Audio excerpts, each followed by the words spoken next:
अफगानिस्तान एक खौफनाक बाढ़ झेल रहा है। हालत ऐसी है कि घर बह गए हैं, लोगों के कीमती सामान बह गए हैं। हम सभी जानते हैं कि अफगानिस्तान एक गरीब देश है, वहां तालिबान जैसी सरकार है और बुनियादी ढांचा ना के बराबर है। दूर के गांवों में जाने के रास्ते ऐसे हैं कि खुद तालिबान सरकार के भी हाथ बंधे हुए हैं। अफगानिस्तान में आई इस बाढ़ का कारण क्या है, फिलहाल अफगानिस्तान की हालत कैसी है, ये सब जानेंगे आज की इस वीडियो में। अफगानिस्तान में 2 हफ्तों से हो रही भारी बारिश के कारण 300 से ज्यादा लोगों की मौत हो गई है, ऐसा कई रिपोर्ट्स में दावा किया गया है। तालिबानी अधिकारियों का कहना है कि अभी भी मरने वालों की संख्या बढ़ सकती है। अमेरिकी मीडिया CNN के मुताबिक वर्ल्ड फूड प्रोग्राम यानी कि WFP ने 12 मई को बताया कि सबसे ज्यादा नुकसान बदख्शान, घोर, बगलान और हेरात में हुआ है। अफगानिस्तान में मौसमी बारिश के चलते अचानक आई बाढ़ में बड़ी संख्या में लोग घायल हो गए हैं। हजारों घर नष्ट हो गए हैं। इनमें से ज्यादातर उत्तरी प्रांत बगलान में हैं, जिन्हें बाढ़ का खामियाजा भुगतना पड़ा।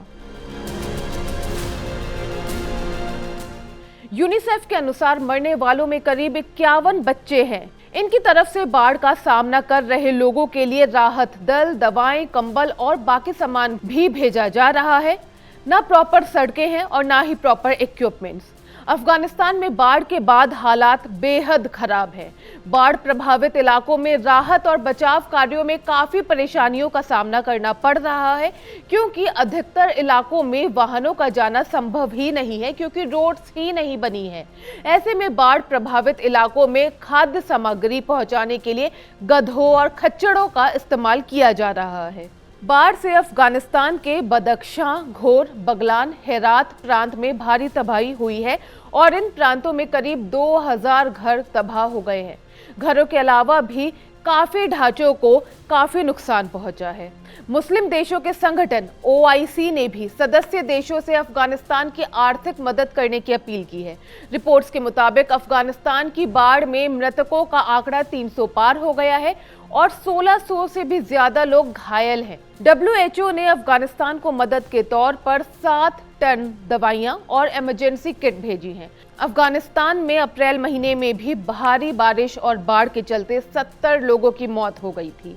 साथ ही उस बाढ़ में 2000 के करीब मकान, 3 मस्जिद और 4 स्कूल भी तबाह हो गए थे। तालिबान के रक्षा मंत्रालय ने 11 मई को बताया कि बगलान में लोगों को निकालने के लिए एयरफोर्स को लगाया गया है।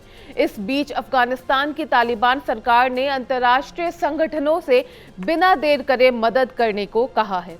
तालिबान के मुताबिक अगर ऑर्गेनाइजेशंस ने मदद नहीं की तो हजारों लोग मर जाएंगे। इंटरनेशनल रेस्क्यू कमेटी यानी कि IRC के मुताबिक अफगानिस्तान के ज्यादातर राज्यों में इमरजेंसी जैसे हालात हैं। इमरजेंसी की अलग अलग टीमें राहत बचाव कार्य में लगी हैं। अफगानिस्तान के लोग पहले इस साल की शुरुआत में आए भूकंप की मार ऑलरेडी झेल रहे थे, लेकिन अब बाढ़ ने उनको और ज्यादा गरीबी में ढकेल दिया है।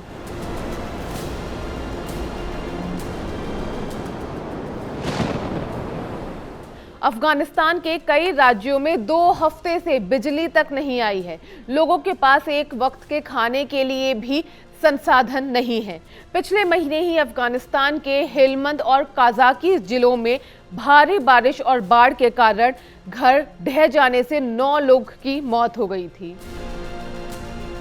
अफगानिस्तान जो दर्द झेल रहा है, उसके पीछे का एक कारण क्लाइमेट चेंज है। वो क्लाइमेट चेंज जिसके लिए अफगानिस्तान कतई जिम्मेदार नहीं है, बल्कि डेवलप्ड देशों की जिम्मेदारी है। क्लाइमेट चेंज की वजह से अफगानिस्तान कभी सूखा झेलता है तो कभी बाढ़ जैसी त्रासदी। अफगानिस्तान के लोगों को मदद की जरूरत है। अफगानिस्तान को जरूरत है बेहतर इंफ्रास्ट्रक्चर की, बेहतर स्वास्थ्य की, बेहतर सरकार की, और अफगानिस्तान ये अकेले नहीं कर पाएगा। उसे इसके लिए बाकी देशों की मदद की जरूरत है।